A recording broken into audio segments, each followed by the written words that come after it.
Thank you. Shri Ashok Siddharth. Siddharth. माननीय सभापति महोदय, With 5 minutes, maximum 5 minutes. Thank not you sir. less. माननीय उपसभापति महोदय, धन्यवाद। मैं अपनी पार्टी की अध्यक्ष माननीय बहन कुमारी मायावती जी का हृदय की गहराइयों से आभार व्यक्त करता हूं कि उन्होंने मुझे मैटरनिटी बेनिफिट अमेंडमेंट बिल 2016 पर बोलने का अवसर दिया।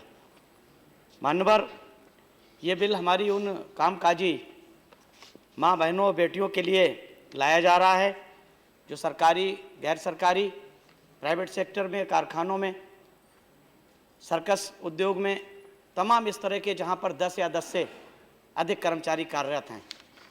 लेकिन मान्यवर, गर्भधारण करना किसी भी स्त्री के लिए जहाँ सबसे अधिक सुख की अनुभूति देने वाला होता है, स्त्री जब गर्भधारण करती है तो सबसे ज़्यादा अपने आप को कंप्लीट या अपने आप को धन्य महसूस करती है। लेकिन भारत में खराब स्वास्थ्य सेवाओं के कारण, गर्भधारण करी हुई स्त्रियों की उचित देखभाल न होने के कारण, खान पान की उचित व्यवस्था न होने के कारण जो मृत्यु दर है वो भारत में सबसे अधिक है। गर्भवती महिलाओं के संबंध में WHO की एक रिपोर्ट आई है जिसके अनुसार विश्व में प्रतिवर्ष 5,29,000 माताओं की मौत उचित सुविधाओं के अभाव में हो जाती है, जिसमें केवल, बड़े दुख के साथ कहना पड़ रहा है, जिसमें केवल भारत में ही लगभग 1,31,000 मौतें भारत में होती हैं। इस पे स्पष्ट होता है कि गर्भवती महिलाओं की समुचित सेवाएं भारत में नहीं की जाती है। जहां तक इस बिल का सवाल है, ये बिल उन कामकाजी महिलाओं के लिए लाएगा जो देश में लगभग 18 लाख के आसपास कार्यरत हैं। लेकिन उन गरीब महिलाओं के लिए जो गरीब गांव में बसती हैं, जिनको आज भी आज़ादी के 70 साल के बाद भी पूरी तरीके से सेफ, स्वस्थ प्रसव की सुविधा उपलब्ध नहीं होती है, उनके लिए क्या माननीय मंत्री जी, हमारी सरकार क्या उनके लिए भी इस तरह की कोई सुविधा देने का काम करेंगी? दूसरा, माननीय सभापति उपसभापति महोदय, WHO की एक रिपोर्ट और आई है कि भारत में प्रसव के दौरान होने वाली समस्याओं से हर 5 मिनट में एक भारतीय महिला की मृत्यु हो जाती है। इससे ये स्पष्ट होता है कि जो गर्भावस्था के दौरान गर्भवती माताओं और बहनों को, हमारी बेटियों को समय पर उन्हें उचित खान पान की व्यवस्था नहीं की जाती है। उनको आर्थिक और गरीबी के कारण वो प्रसव के दौरान या प्रसव से पूर्व गर्भावस्था के दौरान अपनी उचित देखभाल नहीं कर पाती हैं।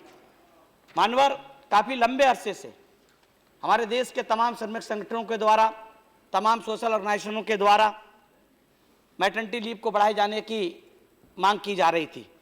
मैं इस बिल का स्वागत करता हूं कि इस बिल में 12 हफ्तों की जगह 26 हफ्तों की बढ़ोतरी करने का काम किया गया है। लेकिन अगर इसको 26 की जगह अगर हम पूरे 9 महीने के लिए ही गर्भवती की माता को, बहन को, बेटी को अगर छुट्टी देने का काम, विथ पे करने का काम करें तो ज़्यादा अच्छा रहता, क्योंकि गर्भधारण के स्टार्ट होने से ही, ये हमारे शास्त्रों में भी लिखा है, देश में भी कहा जाता है, कहावत भी है कि जब माँ गर्भवती, जो स्त्री गर्भवती हो तो उसको प्रसन्न चित्त रहना चाहिए, उसका मन प्रसन्न चित्त रहना चाहिए, उसका मन एक जगह अपने जिस बालक को गर्भधारण करती है उसको दिए में तेल की तरह से उसको संभालना पड़ता है। तो उसका मन प्रसन्न चित्त होगा तो निश्चित रूप से वो आने वाले भविष्य को, क्योंकि हम लोग कहते हैं बच्चे भारत का भविष्य हैं, और जब बच्चे भारत का भविष्य हैं तो आने वाले भविष्य की उचित देखभाल करने की व्यवस्था भी सरकार को करनी चाहिए। कम से कम इस बिल के पास होने से हमारी उन माँ बहनों को जो सरकारी कर्मचारी हैं या जो तमाम कार्यरत करती हैं, उनको इस बिल से लाभ तो मिलेगा, और लाभ मिलने के साथ साथ जो मृत्यु दर है उसमें कमी आएगी। इस बिल की जो सबसे अच्छी बात है कि जो प्रत्येक महिला जो कर्मचारी है उसको नियुक्ति पत्र के साथ साथ इस बात से अवगत कराया जाएगा कि तुम्हारे अधिकार क्या क्या हैं, तुम जब गर्भवती होगी तुम्हें क्या क्या अधिकार मिलेंगे। मानवर, मैं एक बात कहकर अपनी बात समाप्त करना चाहूँगा, क्योंकि समय मैं ऐसी पार्टी से संबंध रखता हूँ जहाँ पे डिसिप्लिन सबसे ज़्यादा महत्व रखता है। इसलिए मानवर, मैं कहना चाहूँगा इस बिल में जो आराम करने की बात जो कही गई कि हमें 6 महीने के लिए, 6.5 महीने की हम सरकारी कर्मचारियों के या जो गैर प्राइवेट सेक्टर की नौकरियां जो करती हैं या कारखानों में काम करती हैं, खानों में काम करती हैं, उनको 26 हफ्ते की छुट्टी दी जाएगी।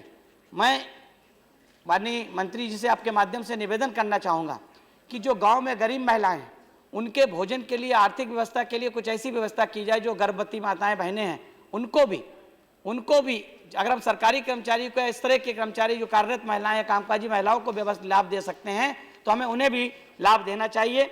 इसी बात के साथ मैं इस बिल का समर्थन करता हूं।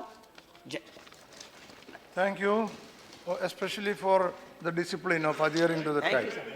Ah, that's why. No, that is, but everybody is given 5 minutes, that's the point.